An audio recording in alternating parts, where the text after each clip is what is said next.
ফাঁস হওয়া প্রথম টেলিসংলাপটি বিএনপির স্থায়ী কমিটির সদস্য নজরুল ইসলাম খানের সঙ্গে মাঠ পর্যায়ের কর্মী পরিচয়দানকারী এক ব্যক্তির। তাতে ভোট গ্রহণ শুরু হওয়ার পর প্রথম কয়েক ঘন্টার মধ্যেই বয়কটের বিষয়টি উঠে আসে।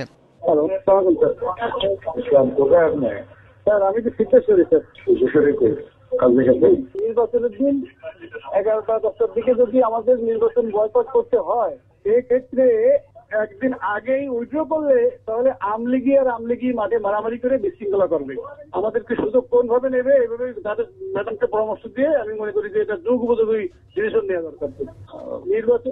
নির্বাচনের দিন যদি আমরা নির্বাচন বয়কট করা হয়, হতে পারে যদি, ঠিক আছে, তাহলে সেটা যদি একটু আগের দিন আগে ভাগে করা হয়, একটু সুযোগ পাইলে আমলিগির লোক ফিল্ডে এখন মারামারি করে, সেরকম একটা পরিবেশ তৈরি আছে আর কি। মানে কতখানি নিশ্চিত হবে নাকি এটা?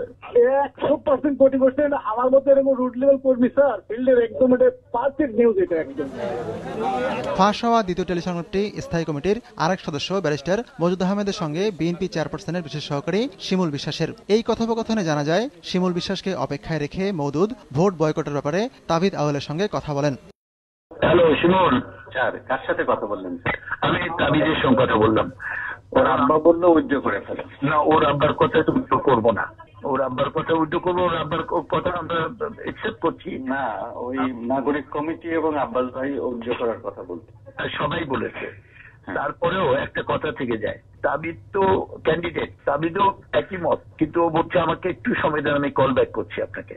তো যাই হোক, আমার মনে হয় স্যার ম্যাডামকে বলছি, ম্যাডাম বললো উইথড্র করার দিকে চলে যাচ্ছে। না, আর কোনো অন্য কোনো প্রোগ্রামের তো স্যার এখন কোনো দরকার নেই স্যার। ওকে, তাহলে আমরা এটা ম্যাডাম হ্যাজ এগ্রিড, এই তো? Right sir. So we are going ahead. টেলিসংলাপে মওদুদ দুপুর 12টার যে ডেডলাইন দিয়েছিলেন নয়াপল্টনে ভোট বর্জন ঘোষণার, সংবাদ সম্মেলনটি তার পরপরই অনুষ্ঠিত হয়। আমরা এই নির্বাচন থেকে প্রত্যাহার করলাম এবং এই নির্বাচনকে আমরা বর্জন করি। আতিকুর রহমান তামাল, সময় সংবাদ, ঢাকা।